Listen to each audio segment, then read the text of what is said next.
Retrouvez Instant Mag, votre magazine quotidien présenté par Magali Barthès. Elle est chaque année le grand rendez-vous de la rentrée. Je veux parler de la Foire internationale de Marseille. 11 jours au cours desquels locaux et touristes peuvent faire des affaires, festoyer et même envisager leur futur avenir professionnel. Anna Gallone est directrice du développement à la SAFIM, l'organisateur de l'événement. Nous fêtons 99e édition de cette foire qui a été donc créée en 1925. Pour fêter cet anniversaire, nous avons concocté une très belle exposition que tous les visiteurs peuvent visiter donc dans le Palais des Arts. Il y a comme chaque année plusieurs secteurs qui sont présents, plusieurs secteurs commerciaux avec des exposants, près d'un millier d'exposants. Il y a le plein air, il y a la maison, la beauté, bien-être, l'international. Il y a plusieurs espaces où on recrute, comme par exemple l'Armec, qui est notre partenaire fidèle depuis de nombreuses années et qui cherche de nouveaux soldats. Il y a les stands de la ville de Marseille, il y a les stands de différentes institutions qui ont toujours été là et qui sont là pour présenter leurs activités, leurs nouveaux développements et mettre en valeur ce qu'ils font pour les citoyens. Il y en a vraiment pour tous les goûts, pour les familles, pour les gens qui viennent seuls ou avec des amis.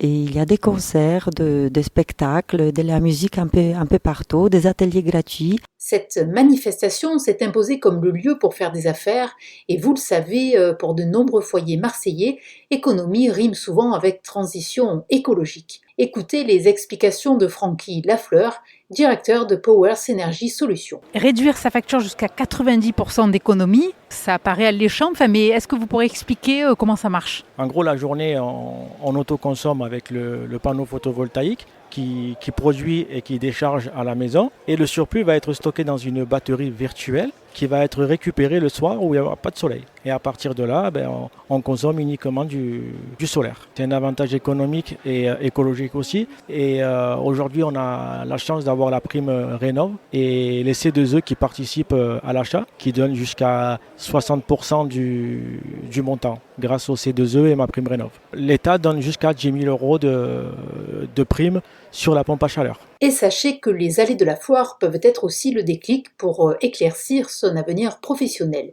Dans l'armée, par exemple, le sergent Thomas, conseiller en recrutement au CIRFA de Marseille, vous aide à trouver votre voie. On est chargé de recruter des jeunes candidats pour l'armée de terre sur des profils différents, militaires d'urgence, sous-officiers, officiers, avec 16 grands domaines de métiers. Dans l'armée de terre, on pourrait trouver tous les métiers, comme dans le civil. 16 grands domaines, donc l'infanterie, la cavalerie, des mécaniciens, des cuisiniers, des techniciens. Le critère de recrutement de 17 ans et demi jusqu'à 32 ans, avec ou sans diplôme, jusqu'au niveau Bac plus 5, Master 2, sur les différentes spécialités, différents postes. Les gens sont intéressés C'est en fonction de l'actualité. Donc c'est la première approche candidature. Donc ensuite les jeunes ils viennent au CIRFA pour poursuivre le parcours de recrutement qui se déroule en 6 étapes. Première étape, s'informer. Deuxième étape, c'est de venir au CIRFA avec un conseiller pour parler du projet, rendez-vous initial. Troisième étape, c'est les évaluations. Pour la région sud-est, ça se déroule à Lyon avec une visite médicale, test sportif, entretien psychotechnique, un entretien. Ensuite, derrière, en fonction du profil de la candidature, le conseiller propose au candidat les spécialités qui vont lui correspondre à ce profil. Ensuite, le dossier va partir en commission. C'est la commission qui va valider les dossiers en fonction des profils. Commission nationale, donc 105 CIRFA en France, commission nationale, les dossiers sont tous mis en concurrence en fonction de la spécialité. Et l'armée n'est d'ailleurs pas la seule institution présente à la foire de Marseille. Jean-Philippe, nageur sauveteur et affecté au CRS 59 d'Olioul, tient le stand de la police nationale et vous verrez que certains comme Cédric sont déjà destinés à servir notre pays. Je suis engagé tous les étés sur le littoral français, affecté en poste de secours, donc pour protéger les vacanciers sur les plages. On fait beaucoup de prévention pour éviter les noyades sur tout le littoral. Ça permet de s'exercer sur différents profils de plage, sur l'océan Atlantique qui a ses particularités, la mer Méditerranée, la Manche, avec des amplitudes de marée plus importantes, les Landes avec des vagues avec un peu plus de puissance, les fameuses buy-in, où donc nous informons tout au long de l'été les vacanciers qui nous sollicitent pour les petites coupures, où on intervient sur les malaises ou sur des petits problèmes d'incivilité. Donc nous sommes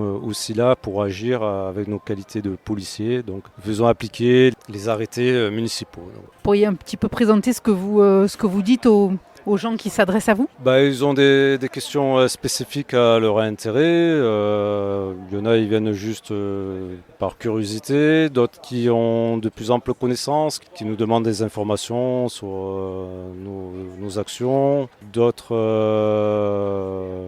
nous interrogent sur les différentes passerelles qu'il peut y avoir entre la gendarmerie et la police nationale, qui hésitent à s'orienter sur tel ou tel service. Donc nous les informons plus particulièrement chez les CRS. Alors très bien, je vois que vous voulez vous engager dans la police et que vous connaissez quand même beaucoup au niveau des armes. Donc est-ce que vous pouvez me dire un petit peu quelles armes vous avez sous les yeux?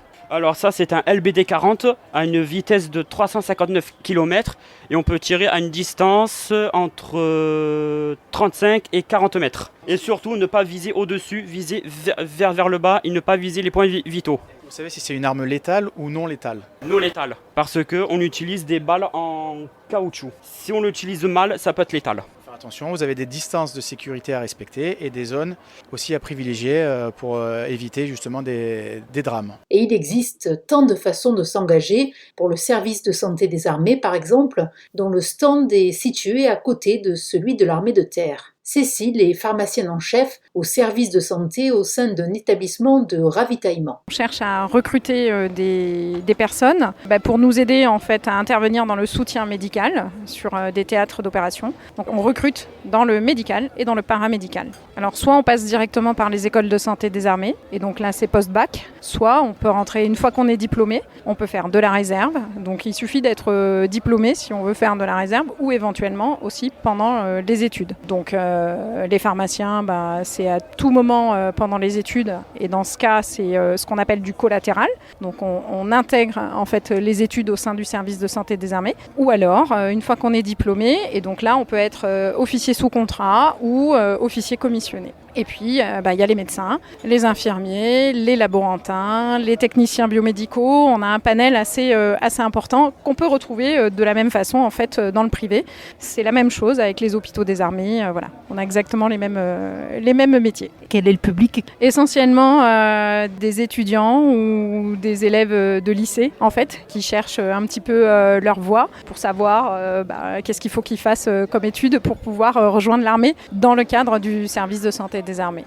Et pour ceux qui souhaitent approfondir leur judaïsme ou même découvrir leurs origines, le Rabat Lubavitch tenait un stand, entre autres en partenariat avec le consistoire israélite de Marseille et Radio JM. Mendel Gourion vous en dit plus. Donc le stand, bien sûr, c'est un stand de Mifzaïm, c'est-à-dire rapprocher les juifs du judaïsme par les 10 campagnes essentielles des mitzvot pratiquées aujourd'hui, comme la cacheroute, l'allumage des bougies, la mezouza, les téphilines. On diffuse les valeurs du judaïsme et la morale divine. Peut-être aussi l'occasion pour le Bet Rabat d'attirer des nouvelles personnes? Oui, bien sûr, en fonction des quartiers, on leur présente tous les centres. En général, la plupart, ils sont déjà au courant, ils connaissent Lubavitch, ils connaissent Chabad, ils connaissent le consistoire. Il y a certaines personnes qui ne sont pas au courant de leur origine, donc ça, on fait une enquête rapide. Bien sûr, on est sur de la présomption, on n'est jamais sûr de qui on a en face de nous. Donc après, on donne les fascicules du consistoire où la personne doit aller faire son certificat de judaïté pour bien sûr profiter pleinement de son identité. Et donc les gens sont assez intéressés finalement, ceux qui découvrent leur judaïsme? Oui, la plupart, on sent beaucoup une grande soif de l'âme.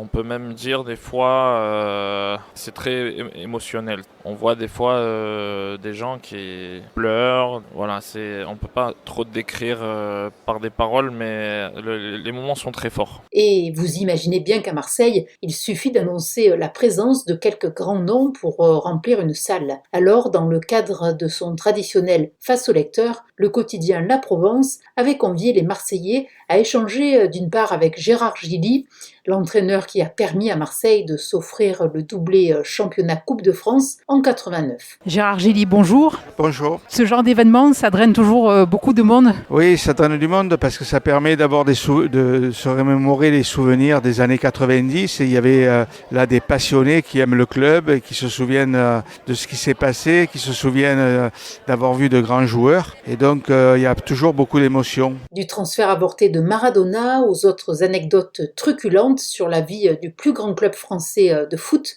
c'est toujours un moment privilégié d'échanger avec les Marseillais. Pour le deuxième protagoniste de ce rendez-vous, l'ancien directeur général de l'OM et champion d'Europe 93, faut-il le rappeler, Jean-Pierre Bernès. C'est la passion de Marseille, la passion du foot, c'est une ville de foot, c'est la capitale du football en France. Et les supporters sont toujours intéressants et on respecte l'histoire, quoi. L'Olympique de Marseille a une vraie histoire et c'est important que les supporters, voilà, je sais qu'ils ont passé un bon moment et moi qui étais supporter aussi. Voilà, je suis heureux d'avoir parlé du club qui m'est si cher, parler avec des supporters parce que j'ai été comme eux et je sais la passion que ça entraîne. Et puisque l'on est encore sur notre petit nuage, mesdames, si vous avez le projet de vous marier, la Foire de Marseille est aussi le lieu pour choisir la robe que vous porterez le plus beau jour de votre vie. La créatrice de mode Naira Sarksian confectionne des robes sur mesure. Je présente mes collections prêt-à-porter et sur mesure qui sont situées à la Hall 8. Et donc, entre autres, vous avez travaillé pour Adriana Carambeu. Oui, j'avais créé les robes pour elle aussi et pour sa petite fille Nina. J'ai habillé Miss France. J'étais partenaire officiel Miss Élégance Région PACA. J'ai des chanteuses et j'ai des sportives qui portent mes robes et bien sûr beaucoup de mariés qui confient leur robe, création de leur robe à moi. 300 000 visiteurs et 1000 exposants en cette 99e édition, une journée gratuite pour les femmes, une autre pour les seniors, une entrée gratuite aussi pour tous, et même une journée dédiée aux vieilles canailles qui ont pu déambuler dans les allées au son des chansons de Johnny, Eddie et tous les autres. À l'année prochaine pour la 100e. Retrouvez Instant Mag, votre magazine quotidien présenté par Magali Barthès.